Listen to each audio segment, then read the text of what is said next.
Good morning and welcome to the Monday, April 6th, edition of the Weekly Market Note. All the data here is through, I guess the close is April 2nd, but we had April 3rd off for Good Friday. So hopefully those who had it off enjoyed a nice long weekend.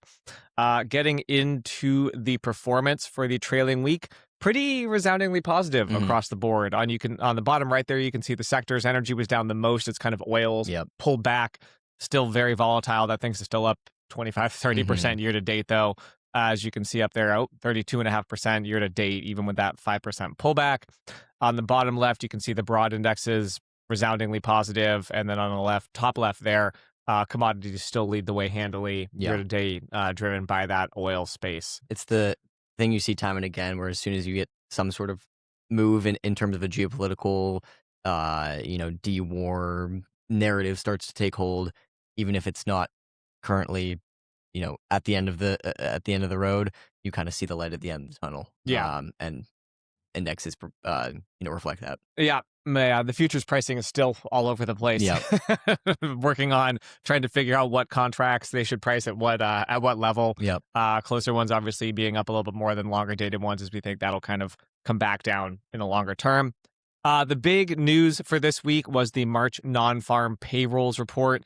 That came in well above forecasts at 187,000 jobs, nearly triple forecasts, kind of expectations for a 60,000 figure. It's the biggest rise since December of 2024.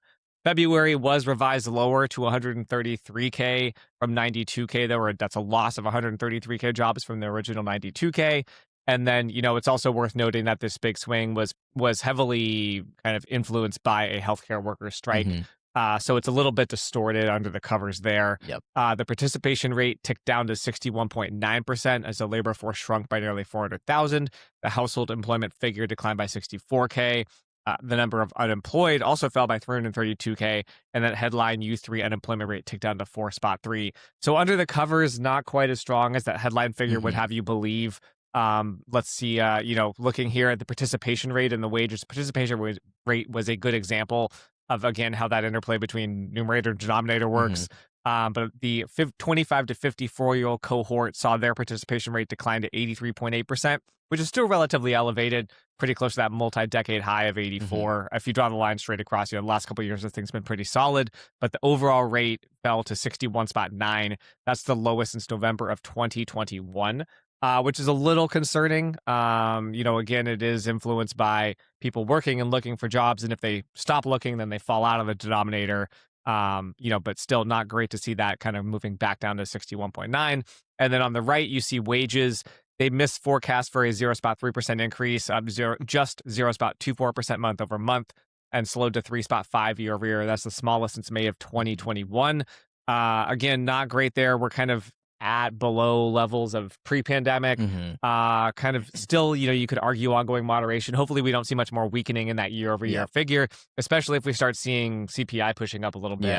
But we'll have to wait for the next 2 or 3 months here with those oil price shocks coming in. It doesn't, the wages do imply that inflation is not going to be that much of a pressure because, there's such an interplay between headline inflation and wages, typically how you kind of see it in the data. And if wages remain lower, obviously the hope would be that inflation also remains lower, remains kind of curtailed. But I would say broadly, my takeaway from this report is obviously the headline number was strong.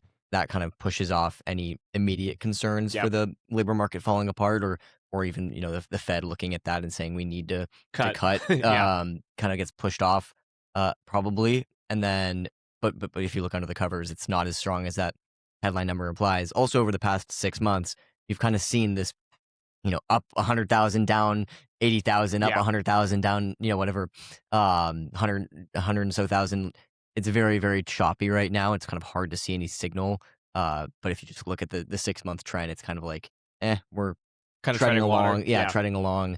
Unemployment rate hasn't risen, still at 4.3. Because of the break even and all. Yeah, and we also got I didn't touch on this, but the job cut announcements weren't up huge. So again, you have some some also kind of at least not negative signs in the labor market. They're not necessarily positive, but at least they're not negative. And so that definitely gives the Fed a little bit more leeway to focus on inflation. which I think will come to the forefront. We get CPI this coming week on Friday. I think that still might be a little delayed for, the Iran and oil, but March, April numbers coming out in the next month or two will be a little spicier, shall we say. We got the February JOLTS report. So this is a full month behind the non-farm payrolls, but they basically showed that openings moved down to 6.88, slightly below forecast for 6.92. Hires fell to 4.85. That's the lowest since April of 2020, which isn't great. We also saw quits tick down to 2.97. That's the lowest since August of 2020. And then layoffs inched up. Layoffs aren't a huge problem here. I think the bigger concern is just on the more, quits and openings and hires side. Obviously, those are the ones that move lower. But the kind of decline in quits shows a little bit of deterioration in worker confidence and that they're not sure they can go out and get jobs elsewhere, which plays into the lower hires. You're seeing lower hires, so that's why people are more afraid maybe of quitting their job. And the hires are now tracking at, below pre-pandemic levels, even with that drop. So that's not great to see. Again, kind of continued moderation here. Nothing hugely jarring, but it, on the margin, probably weaker rather than stronger. We also got March ADP payrolls. These were out a few days before the BLS's report and showed a solid 62,000 gain, well above forecast for a 40,000 rise. Really good to see here that small firms drove that. They had their biggest increase since August of 2025, adding 85,000 jobs, while both medium and large firms shed jobs. That's good to see because that's what everybody calls Main Street. And that's really the kind of the focus with the ADP is the size breakdown. And you like to see those small firms adding jobs. And those account for basically 45% of total payrolls. So that's a solid, a solid figure here and a good development on that labor market side to see that, kind of mom and pop Main Street small businesses haven't really deteriorated, they've been treading, kind of chugging along pretty low. And now to see a jump there, that's good to see. We also got February retail sales. Those rebounded to plus 0.60% month over month. The best rise since July of 2025 and ahead of forecasts. Year over year is up to 3.7. Then core went up 0.4. Their biggest increase since August of 2025, but on a little tougher comp, they ticked lower to 4.1 year over year. Again, solid gains, moving, more positive than negative here. But again, this is kind of pre-Iran, pre-oil and gas prices. And so when people see gas prices go up at the pump, and they'll probably see it in their, energy bills and stuff like that a little bit, that could cause people to pull back on spending come March. Well, again, a couple weeks off before we see that report. But the Red Book data, the year over year, which is issued weekly, hasn't shown a big downtrend in March. So that's some, hopefully reassuring there. Again, it's not quite apples to apples. But nonetheless, the more high frequency stuff has yet to show any considerable weakening. But again, we'll see here on the retail sales. On the trade balance as well, we got February on this, but it widened a bit to 57.3 billion deficit, a little bit short of the forecasted 59.2 billion deficit. Exports at a new all-time high at 315 billion, basically led by non-monetary gold and natural gas.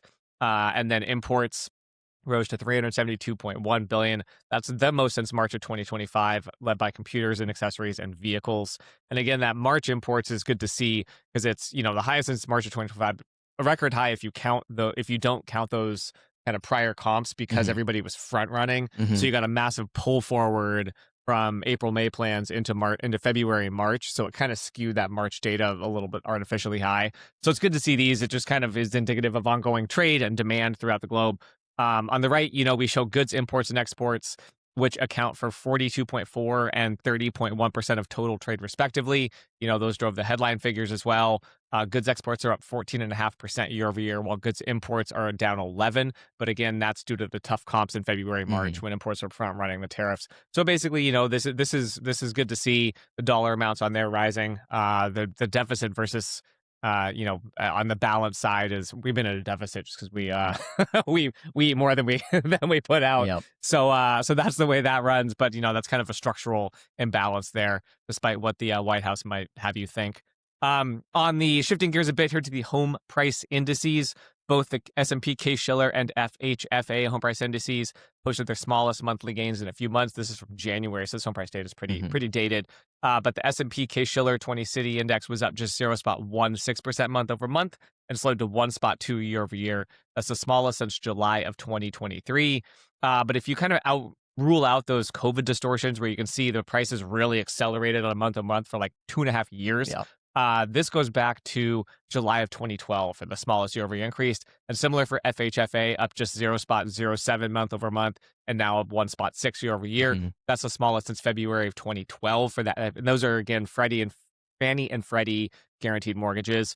Hopefully, this is starting to unlock some of the housing market as these price gains slow. Buyers might be pulled in off the sidelines. Has not been helped, though, by rates moving back up as the Iran conflict has pushed rates up. So can't get a break in the housing market. It's like, all right, prices are slowing, and now we got rates back up. Every time there's like some sort of light at the end of the tunnel, it's like, just kidding. War in the Middle East. Sorry, little bit of a rug pull there. So hopefully we'll see some of these prices, maybe go negative. I mean, on a year-over-year basis, that would be the first time since coming out of the Great Financial Crisis that you'd have house prices negative. So we'll see. Don't get your hopes up just yet. But, I think a quicker resolution here in the short term would hopefully get those mortgage rates to come back down a bit if the inflation fears well. In summary, non-farm payrolls jumped basically 180,000, nearly triple forecast, but you had some weakness below the headline figure. Again, this kind of just opens the Fed up to focus more on inflation. It's not an outright weak report. Again, 178K, great headline figure, unemployment rate of 4.3, but basically allows the Fed to focus on inflation. February jolts, similar thing. Not particularly strong, but also not particularly weak. ADP payroll showed strength in the small firms, which is nice to see as those drive really, 40% of employment. February retail sales rebounded. However, we'll see if that's negatively impacted in March and April by Iran and rising oil prices. February trade balance saw good increases in both imports and exports, and home price increases slowed in January on both month-over-month and year-over-year. So hopefully this will bring some buyers in off the sidelines if we can get some cooperation from the mortgage rates. Again, hard to get coordination across all aspects there. This week, we get durable goods orders on Tuesday. Two of the bigger releases, core PCE, which is the Fed's preferred inflation measure. We get the income and consumer spending, as well as the final reading for Q4 2025 GDP, which is forecast to be up around 0.7. And then on Friday, we get CPI and Michigan consumer sentiment. So those will be good to round out the week. Thank you, as usual, for joining us, and we'll talk to you next time. Thank you.